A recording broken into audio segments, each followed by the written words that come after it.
Di suatu pagi yang diselimuti cahaya keemasan, makhluk langka yang dikenal sebagai Silver Slimes tiba-tiba menampakkan diri di tengah padang rumput, tubuh mereka berkilauan seperti merkuri yang hidup. Dua anak laki-laki yang sedang bersembunyi di balik semak lebat menatap pemandangan itu dengan mata membelalak. Salah satu dari mereka berbisik dengan tegang, menyarankan agar mereka diam dan membiarkan makhluk itu pergi tanpa gangguan. Namun, sahabatnya malah bertindak sebaliknya. Dengan semangat menggebu, ia menerobos semak-semak dan berlari menuju makhluk-makhluk tersebut. Dengan lompatan tajam dan langkah ringan, anak itu menghujamkan serangan langsung ke arah Slime terdekat. Teriakan sahabatnya tertelan angin saat pedang anak itu menebas tepat ke pusat tubuh Slime, membelahnya menjadi dua dalam sekali ayun. Gerakannya lincah, menyerang ke kanan dan kiri dengan kecepatan luar biasa, hingga dalam waktu singkat, seluruh halaman bersih dari makhluk perak berkilau itu. Matanya yang sebelumnya tenang kini berpendar dengan cahaya hijau intens, menandakan pencapaian luar biasa. Anak itu adalah Yukito, seorang pemain yang dikenal tenang namun mematikan. Sebagai hadiah dari pertempuran itu, sistem memberinya satu set perlengkapan peringkat S, zirah baja perak, sarung tangan tahan sihir, dan sepatu ringan khusus pengelana.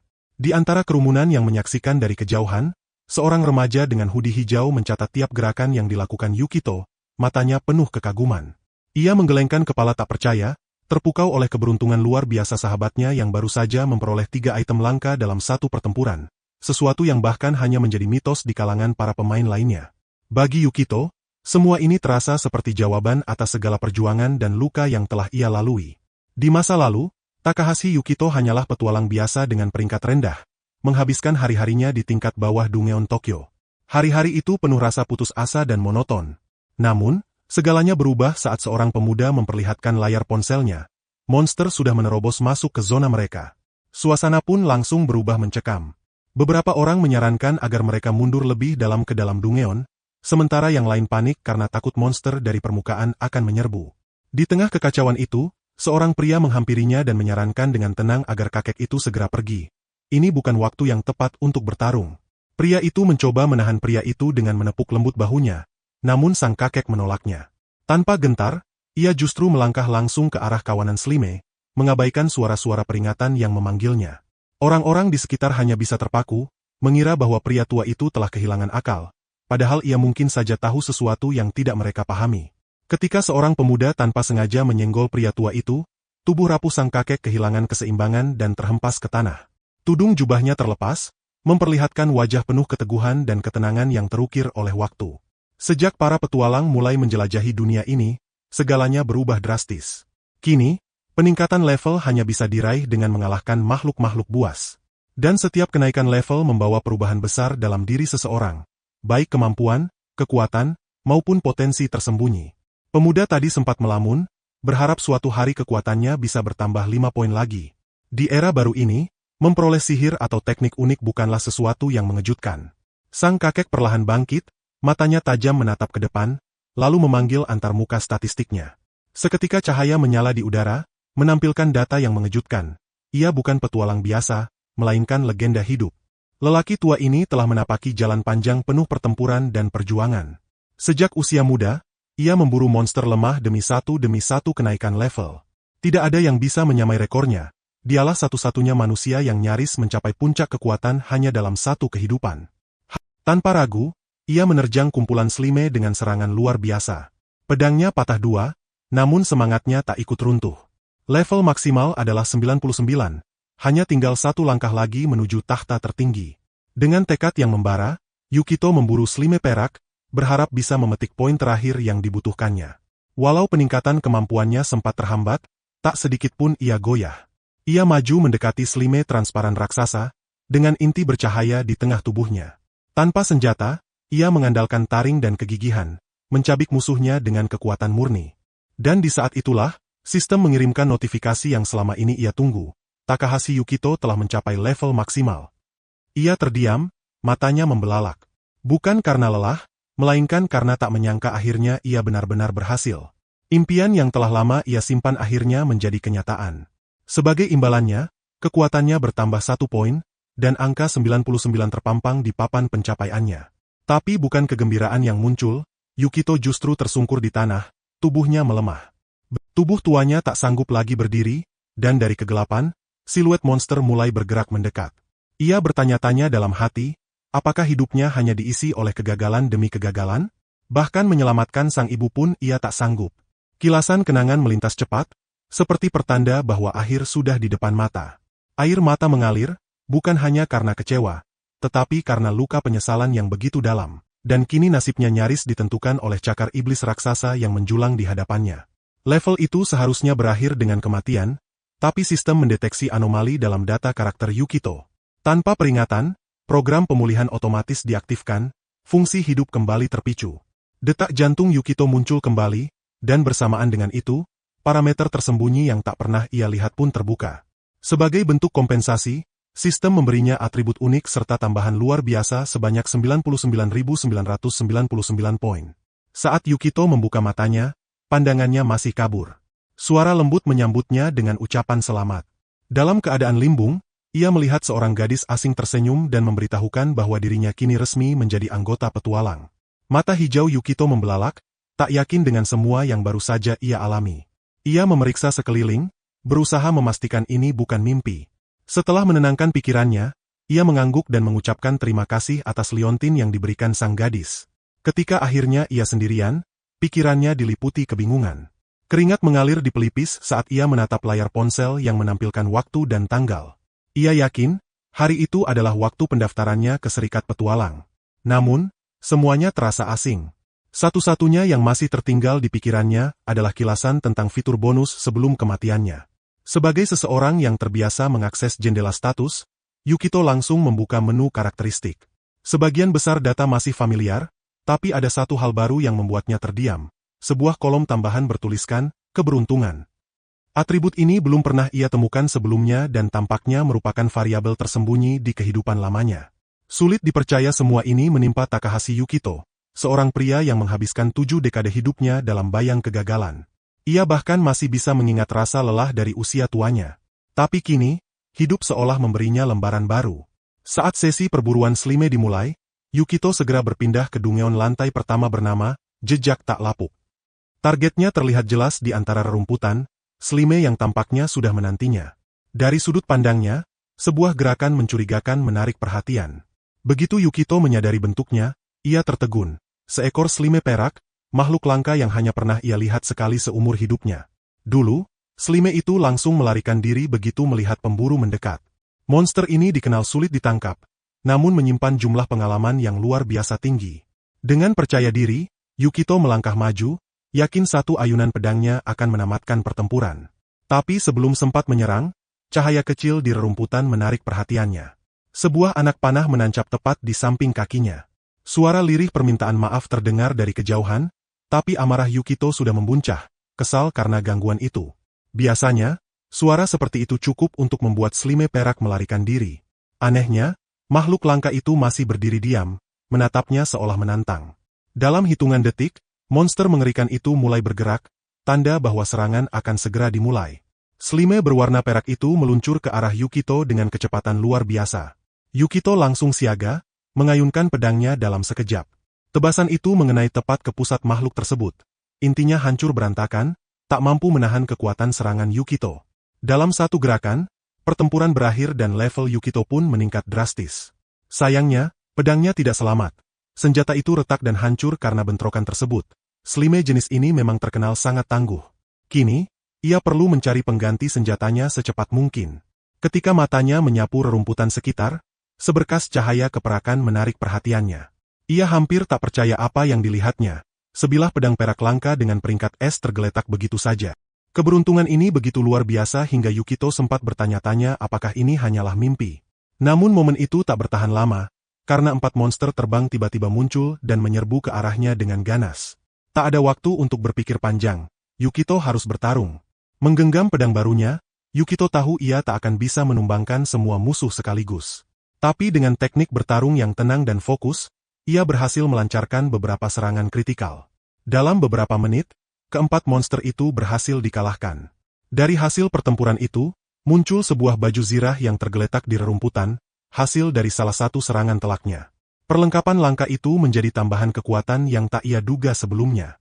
Petualangannya terus berlanjut selama hampir 1 jam. 10 Slime perak telah ia kalahkan dalam waktu itu, dan setiap kali satu tumbang, harta langka menanti.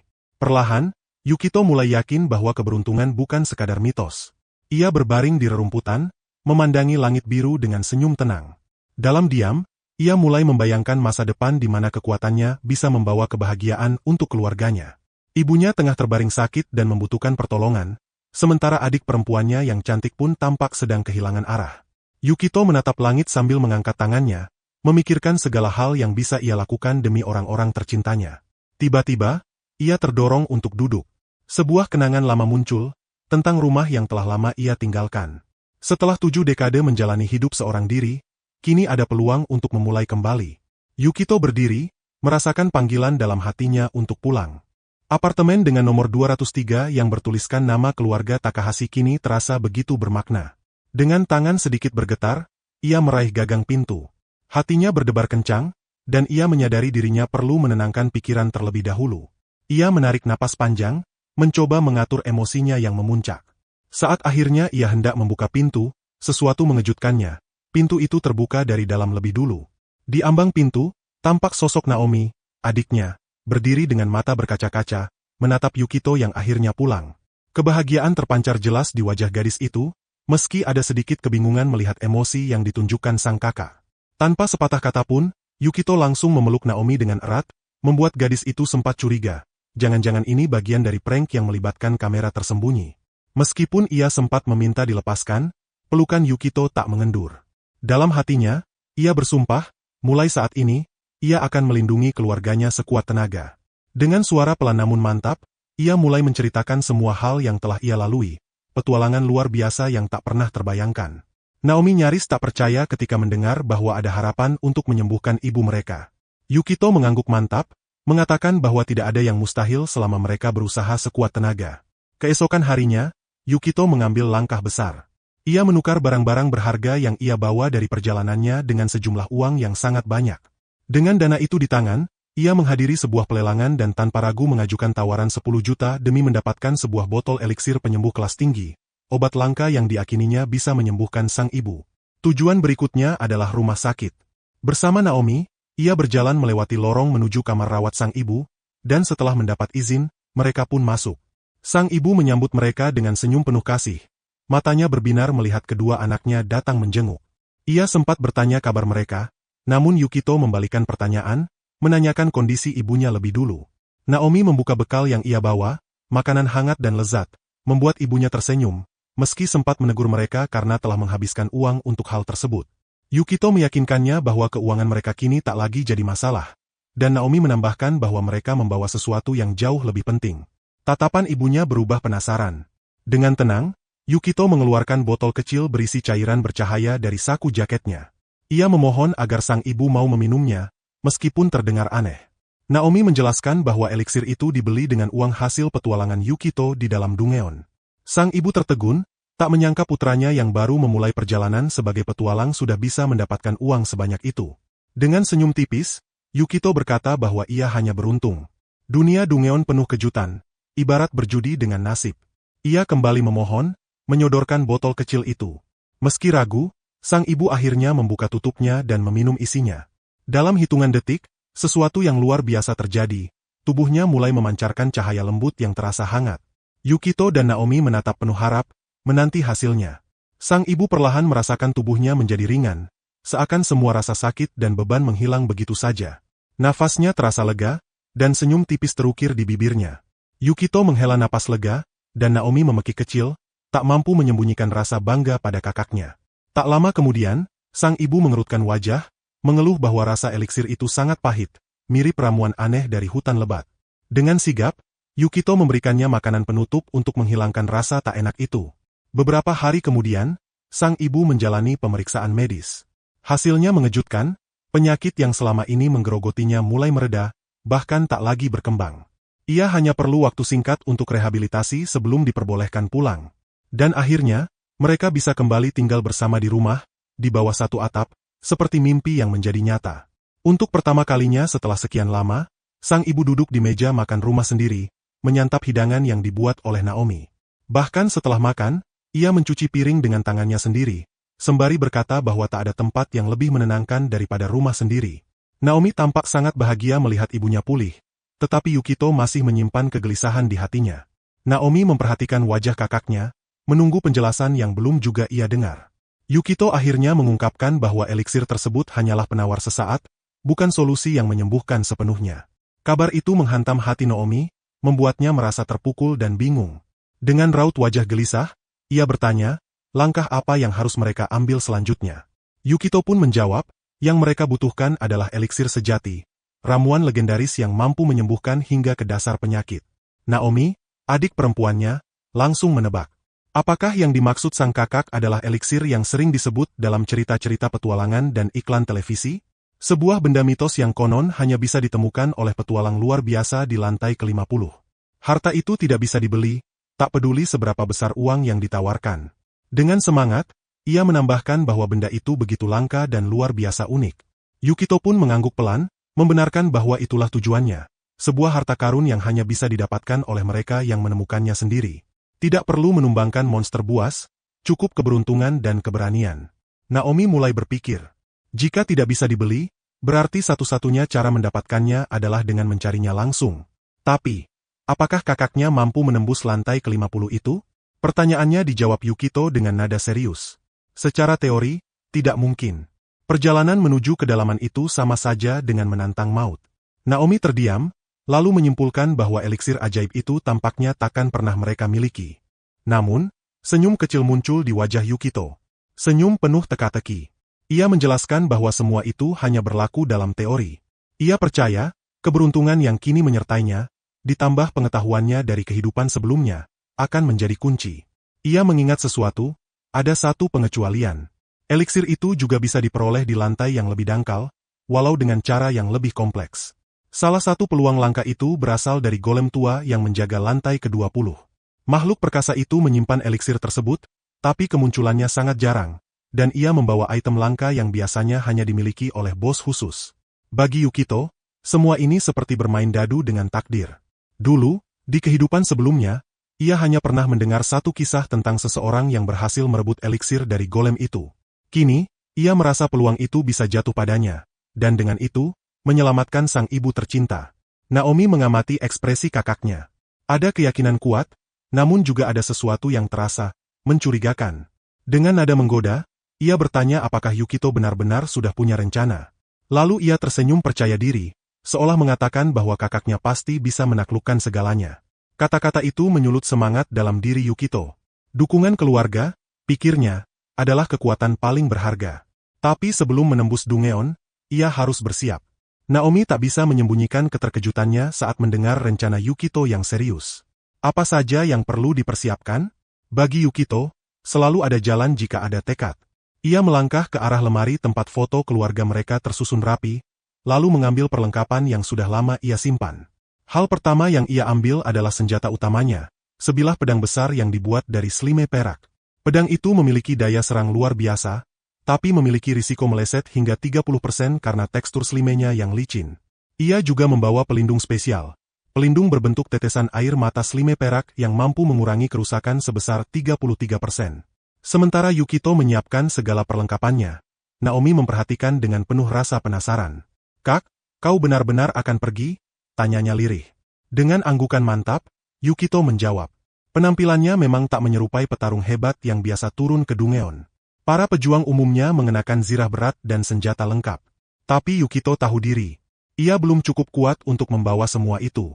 Statistik karakternya masih rendah, dan satu-satunya modal yang ia andalkan hanyalah keberuntungan. Maka, ia memilih untuk hanya membawa pedangnya, dan harapan besar dalam hatinya. Yukito menyadari bahwa beberapa kemampuan tempurnya kini telah terbuka seiring kenaikan level. Salah satunya adalah teknik baru bernama, tusukan berlapis perkasa. Sebuah jurus yang memungkinkannya melancarkan 3 serangan kritikal berturut-turut dengan kemungkinan keberhasilan sebesar 30%. Naomi lalu bertanya apakah Yukito tertarik untuk meningkatkan kemampuannya lebih jauh, dan menyebutkan tentang lantai kelima, sebuah tempat yang langsung membangkitkan kenangan akan karangan bunga Elis. Di area tersebut, makhluk-makhluk penghuni biasa menjatuhkan buah ajaib yang mampu meningkatkan kekuatan secara instan. Naomi, yang tak lupa akan pesan kakaknya untuk melindungi sang adik, mempersiapkan bekal perjalanan untuk Yukito, meski buah-buah sihir itu sebenarnya bisa didapatkan di lokasi.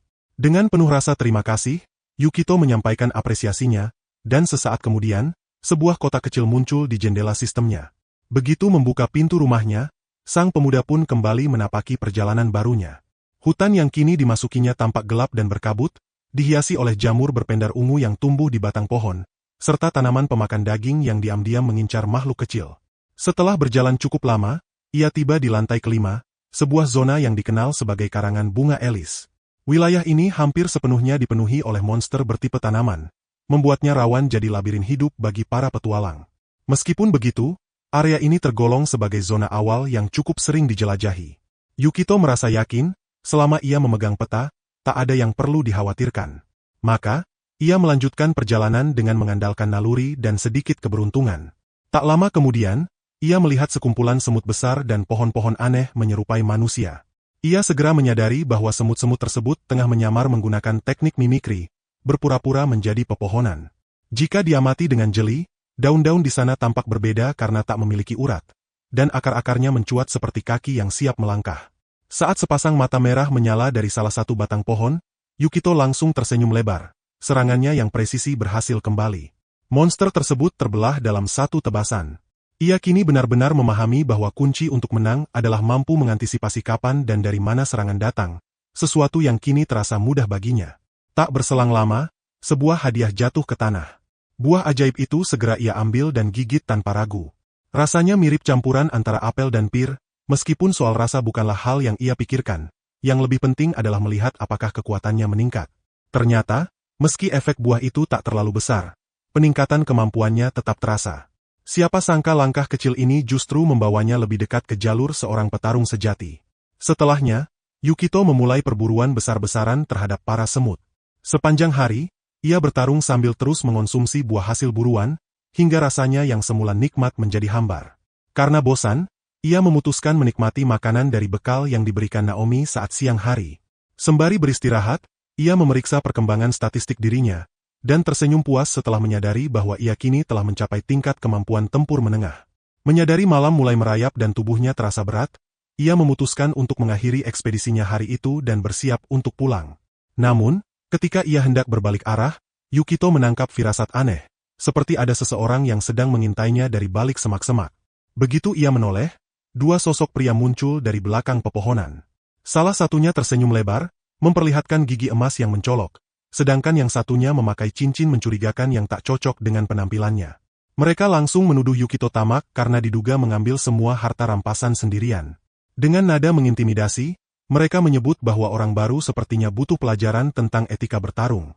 Yukito segera menyadari bahwa tak satu pun dari mereka mengenakan lambang petualang resmi. Ini memperkuat kecurigaannya bahwa mereka hanyalah pemburu liar yang mengandalkan cara-cara kotor untuk meraup untung. Dengan refleks cepat, Yukito meladeni mereka dan berhasil menjatuhkan keduanya. Salah satu dari lawannya sempat menggunakan jurus Besting, teknik level 25 yang terkenal karena serangannya yang nyaris tak bisa dihindari serta mampu melemahkan musuh sebesar 30%. Beruntung, pakaian Yukito telah dilapisi air mata slime perak, bahan magis yang menyerap dampak serangan. Alhasil, hanya sebagian kecil kekuatan jurus itu yang sampai ke tubuhnya. Tanpa perlindungan itu, mungkin perutnya kini sudah berlubang parah. Salah satu dari bandit tersebut, melihat temannya roboh hanya dengan satu pukulan, langsung panik dan berusaha mundur. Yukito memberinya kesempatan untuk menyerah, menjanjikan keselamatan jika ia meletakkan senjata. Namun pria itu justru menolak, malah membusungkan dada dan menyombongkan keahliannya menyerang dari kejauhan. Yukito mengakui kelemahannya dalam pertarungan jarak jauh dan terlihat seperti sudah menyerah, membuat sang lawan merasa di atas angin. Tapi, tanpa peringatan, Yukito membuka portal sihir dan menyelipkan tangannya ke dalamnya, bersiap membalik keadaan dengan cara yang tak disangka. Dalam momen itu, Yukito menarik sebuah artefak dari ruang penyimpanannya, sebuah tongkat sihir yang dihiasi bunga-bunga cerah, tampak lebih seperti properti sirkus daripada senjata. Perampok yang licik itu tak bisa menahan tawa, merasa yakin tongkat sihirnya yang besar dan kelam jauh lebih mengintimidasi. Ia menertawakan Yukito, menganggapnya anak bau kencur yang tak tahu apa-apa soal sihir. Tapi Yukito tetap tenang, perlahan mengayunkan tongkat aneh itu. Artefak tersebut dikenal sebagai substansi absurd. Barang langka yang dikenal karena efek sihirnya yang acak dan tak stabil. Ada kemungkinan 40% tidak akan terjadi apa-apa, 30% hanya menghasilkan sihir lemah, 20% bisa memicu efek positif atau negatif, dan hanya 9% kemungkinan mengeluarkan sihir tingkat menengah. Menghasilkan sihir lemah saja sudah dianggap keberuntungan besar. Kini, Yukito seperti ikut dalam permainan untung-untungan penuh risiko. Sementara itu, si bandit telah menyiapkan bola api besar, mantra kelas menengah, dan melemparkannya dengan penuh percaya diri. Ia mengenakan perlengkapan penyihir yang memberinya tambahan kekuatan magis hingga 50 poin, dan merasa yakin bahwa pemula seperti Yukito tidak akan selamat. Bola api itu meluncur dengan kecepatan tinggi, siap menghanguskan apapun di jalurnya. Namun Yukito tidak bergerak sedikit pun. Ia hanya berdiri tegak, menatap lurus ke arah bola api yang mendekat, lalu menutup satu matanya dan berbisik pelan. Tongkat sihirnya akhirnya merespons. Substansi absurd aktif, dan hasilnya benar-benar di luar dugaan. Ledakan energi magis yang memancar terasa sekuat erupsi dahsyat dari perut bumi. Tanpa menunjukkan emosi sedikit pun, Yukito mengangkat tongkat sihirnya dan mengarahkannya langsung ke lawan. Dari ujung tongkatnya, kobaran api menyembur deras, menghanguskan apapun yang dilewatinya. Sebuah badai panas yang membakar hutan sekitar hingga menjadi abu dalam hitungan detik. Pemandangan tersebut begitu menakjubkan sekaligus mengerikan. Tak lama kemudian, semuanya hanyalah puing arang yang hitam legam. Penyihir musuh terpaku, matanya membelalak tak percaya. Lingkaran sihir yang telah ia siapkan dengan susah payah kini tak berfungsi, hancur begitu saja. Ia mencengkeram kepalanya, berbisik panik, tak mengerti bagaimana seorang anak muda bisa melepaskan sihir meteor tingkat tinggi, sebuah teknik langka yang peluang keberhasilannya nyaris mustahil.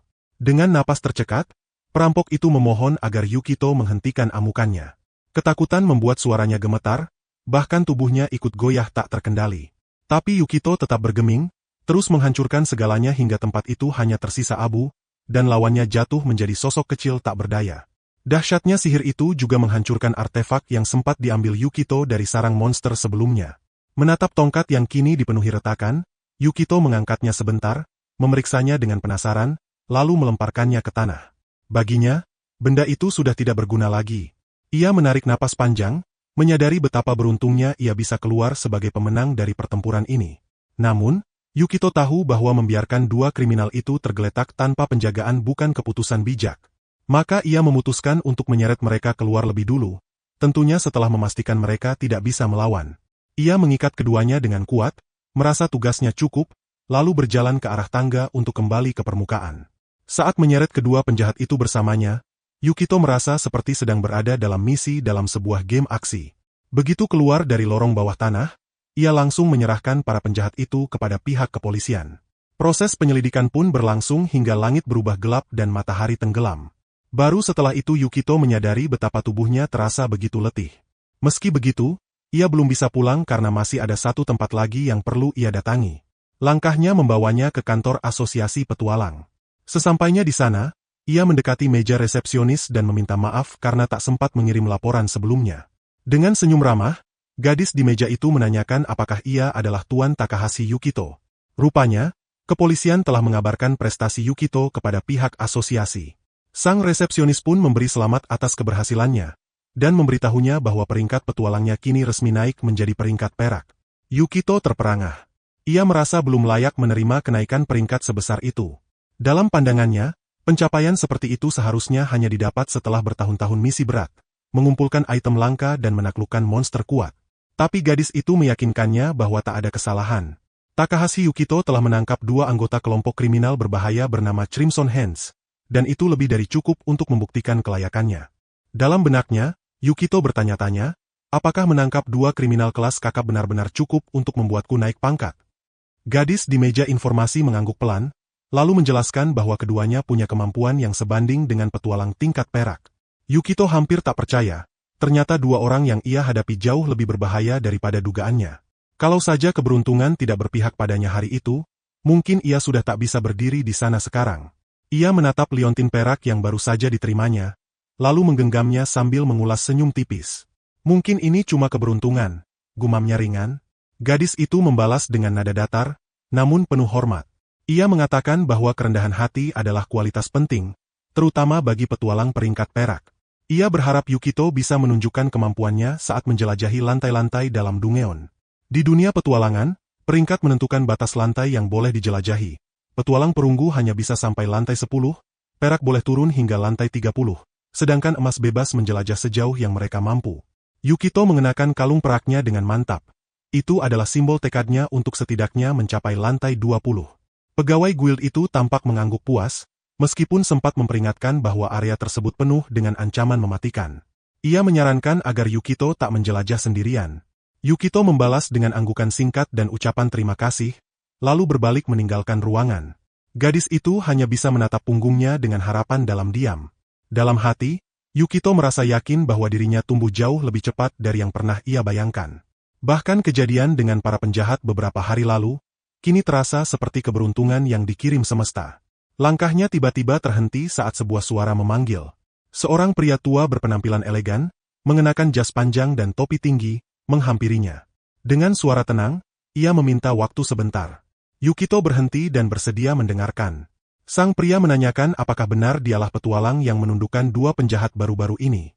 Ia menyebut nama Yamada Jinbe, pencuri dan pembunuh berusia 20 tahun dengan tubuh menjulang setinggi 180 cm, dan Hashimoto Hiroshi, kriminal berusia 30 tahun yang bertubuh pendek, hanya 150 cm, tapi terkenal kejam. Keduanya diburu dengan nilai kepala 1 juta yen. Yukito mengangguk, mengonfirmasi bahwa mereka adalah bagian dari kelompok yang menyerangnya. Wajah pria tua itu tak tampak jelas karena tertutup bayang topinya. Tanpa banyak kata, ia meraih tangan Yukito dan menggenggamnya erat, seolah seluruh emosinya tumpah dalam satu sentuhan. Yukito hanya bisa membisu, tak yakin apa yang harus dikatakan. Dengan gerakan penuh beban emosional, si pria tua mencabut poster buronan dari papan dan berseru bahwa dua orang itu adalah pembunuh anaknya. Polisi bahkan tak mampu menyentuh mereka, tapi Yukito berhasil. Air mata nyaris jatuh dari mata sang pria. Yukito menunduk hormat dan berkata dengan sederhana, bahwa ia hanya menjalankan tugasnya sebagai petualang. Sang pria tua membungkuk dalam-dalam, menyampaikan rasa terima kasih yang begitu dalam dan tulus. Momen itu meninggalkan kesan dalam di hati Yukito. Jarang ia merasa begitu dihargai. Pria tua itu berkata bahwa akhirnya, ia bisa menyampaikan kabar baik pada makam anaknya. Yukito memandang pria itu dengan penuh rasa hormat. Dalam diam, ia merenung, baru kali ini, aku merasa begitu bersyukur menjadi siapa diriku. Ia melihat tangannya sendiri, yang terasa hangat karena kata-kata itu. Tapi kenangan dari kehidupan lamanya terus membayangi. Ia tahu, bila dunia dibiarkan seperti ini, kehancuran hanya tinggal menunggu waktu. Bencana akan datang saat ia telah tua, jika tidak ada yang mengambil tindakan. Ia termenung, bertanya pada dirinya sendiri, haruskah aku hanya diam meski tahu apa yang akan terjadi? Namun segera ia menggeleng cepat, menepis keraguan. Jangan pengecut. Kau tak akan bisa menyelamatkan siapapun dengan pikiran lemah seperti itu. Ia sadar bahwa dirinya belum cukup kuat untuk menyelamatkan dunia. Untuk saat ini, ia hanya bisa fokus pada satu hal, melindungi ibunya. Sementara itu, di sudut Dungeon yang gelap dan hanya diterangi cahaya obor, suara jeritan menggema. Sebuah lampu minyak berdiri di atas batu besar, menerangi deretan belati dengan berbagai bentuk. Di dekat meja reot yang tampak dibuat seadanya, seorang pria bertubuh besar dan wajah penuh amarah membanting tinjunya ke permukaan kayu. Ia murka. Tak pernah terbayangkan olehnya bahwa Yamada dan Hashimoto, dua tangan kanannya, bisa dikalahkan begitu saja. Jika kejadian itu menimpa anggota geng lainnya, sudah pasti mereka tak akan mampu menyetor pajak kepada Groma. Di atas meja yang penuh debu, sebuah koran terserak, memperlihatkan wajah Takahashi Yukito dengan sangat jelas. Dengan emosi yang membara, si bandit menusukkan belatinya tepat ke gambar wajah Yukito, seraya mengucap sumpah untuk menghabisi nyawa ibunya lebih dulu sebelum memburu Yukito sendiri. Namun amarah itu perlahan mereda. Ia sadar, Yukito bukan pemuda sembarangan. Seseorang yang mampu menumbangkan Yamada dan Hashimoto seorang diri pasti menyimpan keistimewaan. Meskipun tampak tak bertenaga, kekuatan Yukito bukanlah soal fisik, melainkan kecerdikan dan keberuntungannya yang luar biasa. Sayangnya, keberuntungan itu kini mulai menipis. Sebab kini, perhatian pemimpin geng Tangan Merah Darah telah tertuju padanya. Tak lama berselang, Yukito melanjutkan perjalanannya dan berhasil mencapai lantai ke-15 dari Dungeon tersebut. Di ketinggian gunung yang sunyi, seorang pemuda berdiri memandang sekeliling. Ia berada di puncak gunung kesepian kematian, tempat yang dipenuhi tebing curam dan jalan berliku berbahaya. Daerah itu terlalu berisiko untuk dijelajahi dalam kelompok, karena jalurnya yang sempit dan penuh jebakan alam. Dari kejauhan, ia melihat petualang lain berjuang menembus wilayah itu. Dalam benaknya, ia menyimpulkan satu hal. Lantai ke-15 ini memberikan peluang besar untuk tetap tak terdeteksi, maka tak heran jika lokasi ini menjadi sarang para kriminal. Dengan satu tebasan kuat, pedangnya menghantam batu hingga memercikan api, menarik perhatian para pengintai di sekitar. Baginya, tempat ini adalah arena sempurna untuk seorang pemburu soliter. Disinilah ia ingin terus melatih diri, hingga tiba waktunya menantang lantai ke-20. Takahashi Yukito, sang petarung muda, mengangkat pedangnya, bersiap menghadapi seekor burung raksasa. Awalnya ia berniat menaikkan level hanya dengan membasmi Slime perak. Namun karena terlalu sering memburu mereka, monster itu seakan menghilang dari wilayah tersebut. Yukito pun mengubah taktik. Ia memutuskan untuk mengalahkan monster apapun yang ia temui. Hari itu, satu hal menjadi jelas baginya. Hanya usaha keras yang akan membawanya naik. Ia melibas lawan satu persatu, mulai dari burung raksasa, armadillo bergigi tajam, monster bermata satu, hingga beruang seukuran rumah kecil. Dari setiap pertempuran, ia memperoleh berbagai item sihir, termasuk pedang, busur, dan sarung tangan yang memiliki kekuatan khusus. Namun tanpa sepengetahuannya, sejak awal ia telah diawasi oleh pemimpin geng tangan merah dari balik bebatuan. Sosok itu mengamati Yukito secara diam-diam, seorang pejuang bersenjata besar, tanpa perlindungan zirah, namun sanggup mengalahkan Slime perak. Jelas, Yukito bukan orang sembarangan. Rasa marah sempat menguasai si bandit ketika wilayah kekuasaannya diinjak, tapi ia menahan diri.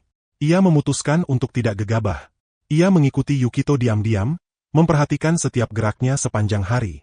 Saat Yukito akhirnya berhenti untuk beristirahat, sang pemimpin geng menyadari satu hal penting. Ia tak perlu turun tangan sendiri. Dengan langkah ringan dan napas tertahan, ia menyelinap menjauh. Di lantai ke-15, dialah yang menguasai dunia bayangan. Seperti ekosistem hutan, ia paham cara mempertahankan dominasi. Jika jumlah pemangsa ia kurangi, maka langkahnya akan semakin mudah. Dengan strategi licik di kepalanya, ia mulai menyusun rencana untuk menyingkirkan sang pahlawan tanpa perlu beradu pedang langsung. Sang bandit merancang sebuah cara cerdas untuk meningkatkan jumlah rampasan yang bisa ia peroleh. Dan kali ini idenya benar-benar berhasil. Dengan kecerdikannya, ia memanipulasi ekosistem para monster, mendorong mereka berkembang biak jauh lebih cepat dari normal. Jika piramida tempat sarang mereka hancur, menghentikan siklus ini akan menjadi mimpi buruk. Malam itu, saat kembali ke ruang rahasianya di bawah tanah dan beristirahat sejenak, pemimpin geng tangan Crimson menyadari, waktunya telah tiba. Ia membayangkan Kashi Yukito mengalami insiden yang menyedihkan, serupa dengan nasib petualang lain yang tewas di mangsa monster. Kematian semacam itu tidak akan menimbulkan kehebohan, dan itu sesuai dengan rencananya. Di dalam tasnya tersimpan sebuah alat pengusir serangga monster, kunci utama dari rencana kotornya. Langkah terakhir tinggal menunggu. Ia lalu memerintahkan kawanan serangga predator untuk memburu Yukito, yang ia anggap tak tahu apa-apa. Dalam benaknya, pemuda itu akan dicabik-cabik sampai tak tersisa. Merasa rencananya berjalan mulus, pemimpin itu hampir bisa mencicipi kemenangan. Sementara itu, Takahashi, tanpa menyadari ancaman yang mendekat, sibuk menghancurkan sarang monster lain untuk mendapatkan poin keberhasilan. Setelah mengalahkan seekor babi hutan liar, suara aneh dan mengganggu terdengar dari kejauhan, semakin lama semakin dekat. Langit di atasnya tiba-tiba menjadi gelap, membentuk bayangan pekat. Yukito mendongak dan terkejut, yang ia lihat adalah kawanan cicada raksasa, sangat berbahaya dan mematikan. Menyadari jumlah mereka terlalu banyak, Takahashi tahu ia tidak akan bertahan sendirian. Ia segera mengambil keputusan, menemukan kelompok lain untuk bergabung. Tapi di mana? Dalam kekacauan pikirannya, sebuah kenangan dari kehidupan lamanya muncul.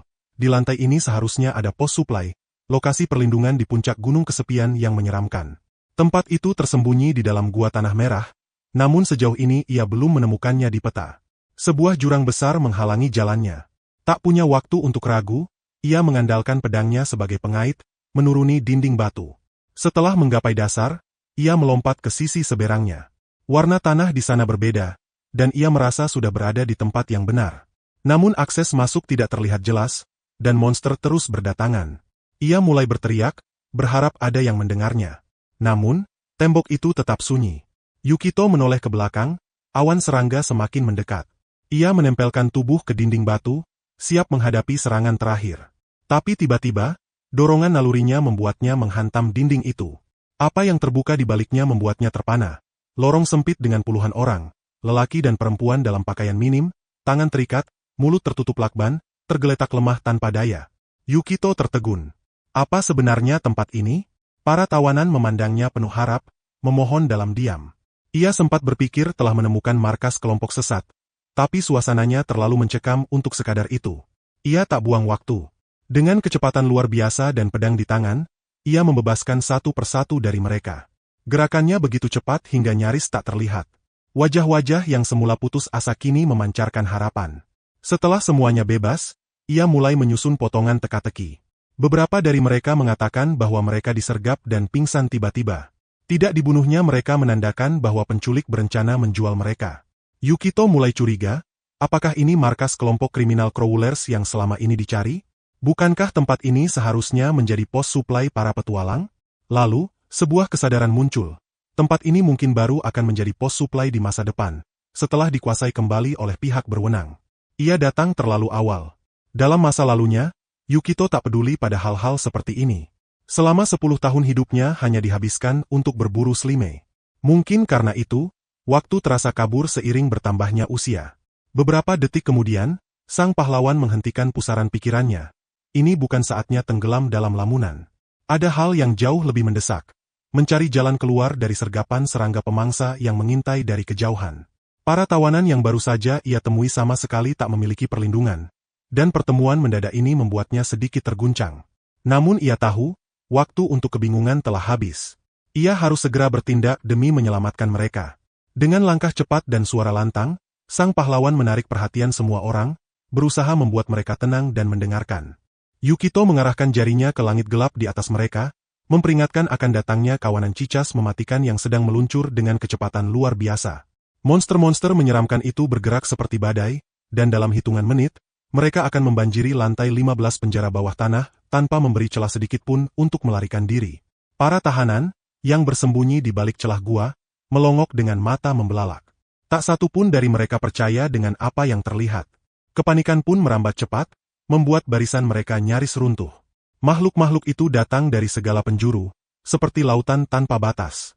Yukito memperingatkan bahwa waktu hampir habis, dan satu-satunya kesempatan untuk bertahan hidup adalah dengan bersatu di bawah arahannya.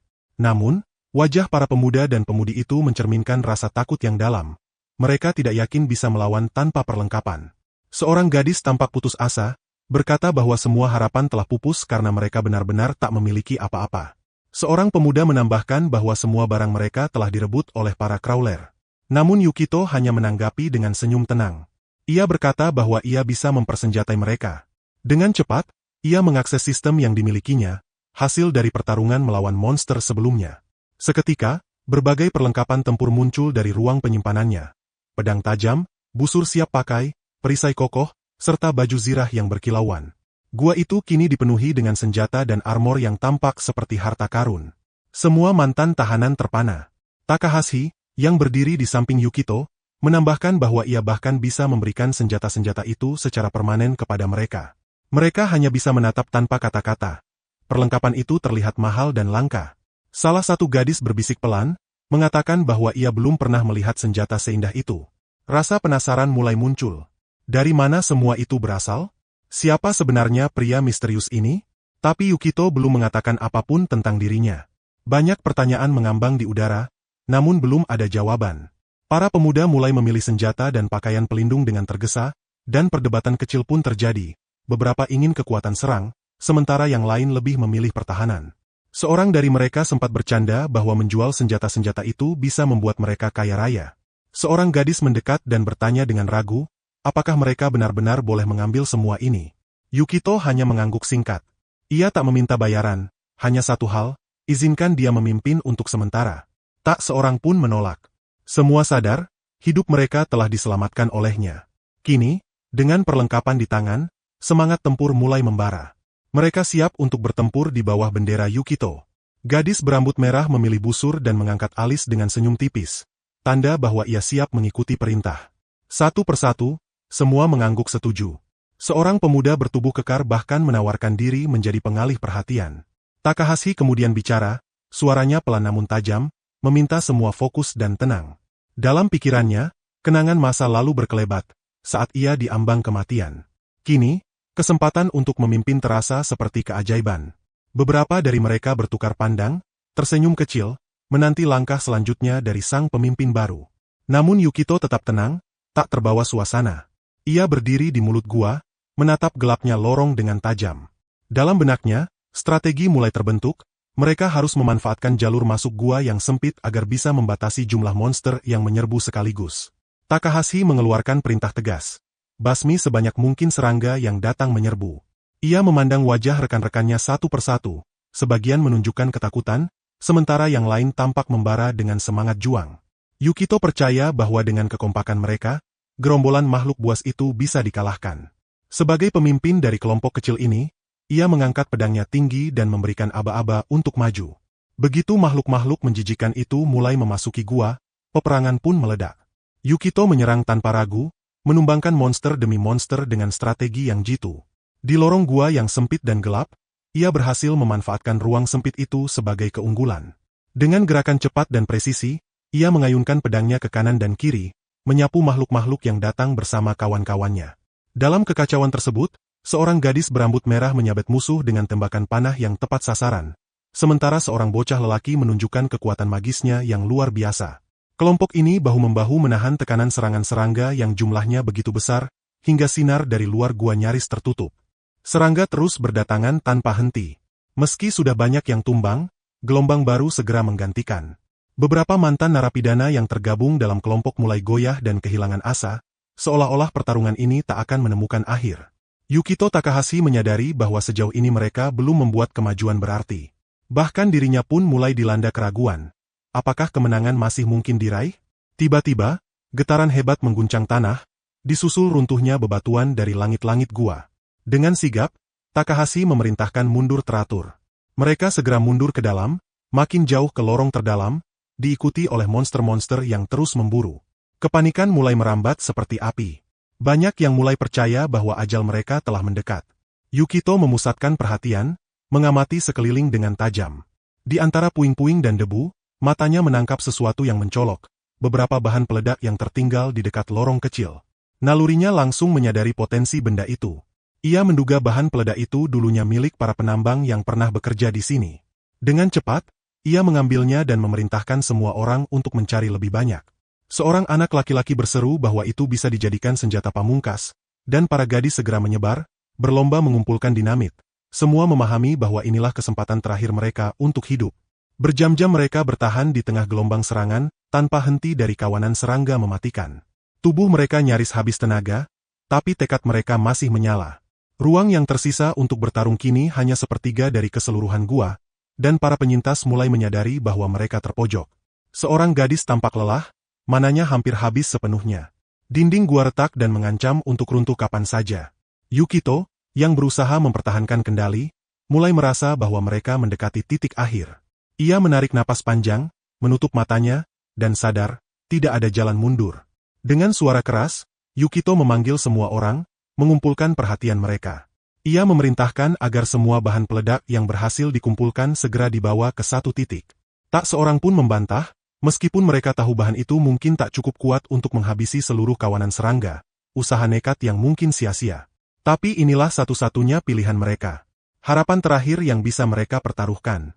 Dengan penuh keberanian, pemuda itu berhasil meraih dinamit, hatinya dipenuhi keyakinan bahwa semua akan berjalan sesuai rencana. Ia lalu mengambil keputusan besar, meledakkan gua demi menumpas kawanan serangga mematikan. Makhluk-makhluk itu memiliki naluri rendah dan cenderung menyerang apapun yang mereka anggap sebagai ancaman utama. Dalam hal ini, target mereka tak lain adalah Yukito, sosok yang telah memberi mereka luka paling parah. Ketegangan meningkat. Tiba-tiba, salah satu gadis di tim itu berseru bahwa ada retakan besar di langit-langit gua, dan seluruh tempat itu bisa ambruk kapan saja. Mendengar itu, sang komandan segera memerintahkan pasukannya untuk mundur. Seorang di antara mereka sempat menoleh dan berteriak pada Yukito, mempertanyakan apakah dia benar-benar akan tetap tinggal dan mati bersama monster-monster itu. Banyak yang mulai meragukan apakah sang pahlawan memahami risiko dari tindakannya. Namun Yukito hanya menjawab dengan senyum tenang. Ia ingin mereka percaya padanya. Kini, ia berdiri sendiri, berhadapan langsung dengan gerombolan serangga buas. Di pikirannya, ia tahu bahwa pengorbanan kadang dibutuhkan demi kemenangan. Inilah saat yang menentukan. Ia pun memilih menggunakan bahan peledak X-13, jenis ledakan super kuat yang hanya digunakan dalam kondisi darurat. Tiba-tiba, sistem internalnya mengeluarkan peringatan. Yukito tidak memiliki keterampilan detonasi profesional, membuat peluang keberhasilan hanya setengah. Karena statusnya sebagai pemburu, kemungkinan berhasil lebih kecil. Meski begitu, ia tetap berharap pada keberuntungan. Tak lama kemudian, muncul notifikasi lain, beberapa bagian dari bahan peledak rusak, dan peluang berhasil semakin menipis. Walau dipenuhi risiko, Yukito tetap menggenggam pedang peraknya erat-erat. Ia bersiap untuk menggunakan jurus tebasan pamungkas yang selama ini selalu berhasil. Seekor monster selamat dari serangan awal dan menatapnya dengan kebencian. Yukito sadar, ini bisa jadi akhir perjalanannya. Tapi di detik kritis itu, ia melancarkan serangan mematikan yang akhirnya menjatuhkan monster tersebut. Dengan tenaga terakhir, Yukito melompat mencoba menyelamatkan diri dari runtuhan. Takahashi yang menyaksikan dari kejauhan menahan napas, berharap keberuntungan masih berpihak. Yukito mencoba menancapkan pedangnya ke batu untuk menahan diri, namun bilahnya tergelincir. Dalam sekejap, tubuhnya terjatuh menuju jurang gelap. Harapan seolah lenyap. Tiba-tiba, dari atas, seutas tali dilempar turun dan melilit lengannya seperti sulur penyelamat. Di detik terakhir, ia berhasil menggenggam tali itu dengan sisa kekuatan. Teman-teman barunya tak tinggal diam, mereka segera menarik tali itu sekuat tenaga. Tak lama kemudian, Yukito berhasil kembali berdiri di tanah yang kokoh. Napasnya terengah tapi wajahnya menampilkan senyum kemenangan. Di sekelilingnya, hanya puing-puing batu dan tubuh serangga raksasa yang telah dikalahkan. Yukito duduk di atas batu besar, memandang hasil dari pertarungan sengit itu. Ia merasa puas, pasukan monster telah dihancurkan. Orang-orang yang diselamatkan hampir tak percaya bahwa mereka semua lolos tanpa luka berarti. Takahashi pun ikut lega melihat hasilnya. Sistem lalu menampilkan laporan, ratusan cicada berbahaya telah dieliminasi. Yukito mendapatkan gelar baru, Sang Petarung.